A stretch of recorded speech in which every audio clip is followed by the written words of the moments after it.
माँ दुर्गा के छठे स्वरूप का नाम कात्यायनी है।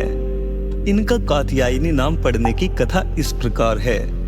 कत नामक एक प्रसिद्ध महर्षि थे। उनके पुत्र ऋषि कात्य हुए।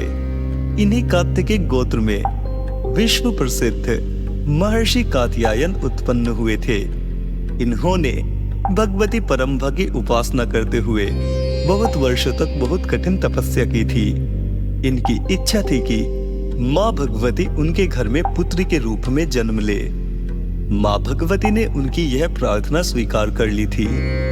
कुछ काल पश्चात जब दानव महिषासुर का अत्याचार पृथ्वी पर बहुत बढ़ गया था, तब भगवान ब्रह्मा, विष्णु, महेश तीनों ने अपने अपने तेज का अंश देकर महिषासुर के विनाश के लिए एक देवी को उत्पन्न किया।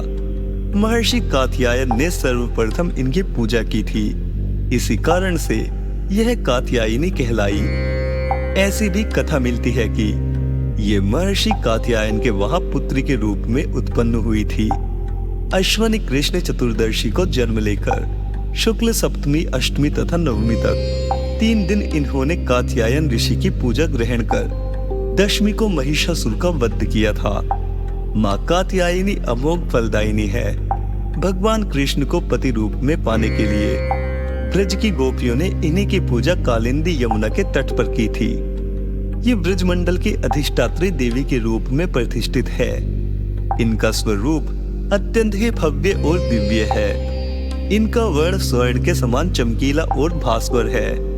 इनकी 4 भुजाएं हैं। माता जी का दाहिनी तरफ का ऊपर वाला हाथ अभय मुद्रा में है तथा नीचे वाला वर मुद्रा में है।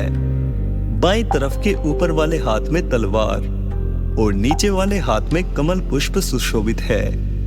इनका वाहन सिंह है। दुर्गा पूजा के 6वें दिन इनके स्वरूप की उपासना की जाती है।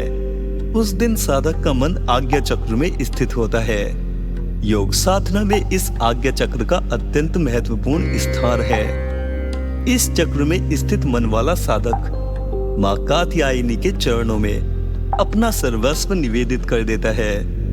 परिपूर्ण आत्मदान करने वाले ऐसे भक्त को सहज भाव से माँ कात्यायनी के दर्शन प्राप्त हो जाते हैं। माँ कात्यायनी की भक्ति और उपासना द्वारा मनुष्य को बड़ी सरलता से अर्थ, धर्म, काम और मोक्ष 4 फलों की प्राप्ति हो जाती है।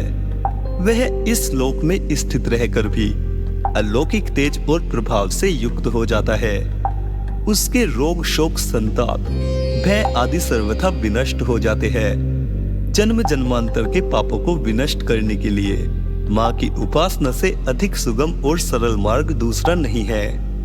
इनका उपासक निरंतर इनके सानिध्य में रहकर परम पद का अधिकारी बन जाता है।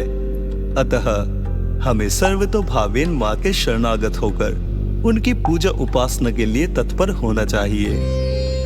बोलिए माँ कात्यायनी की जय।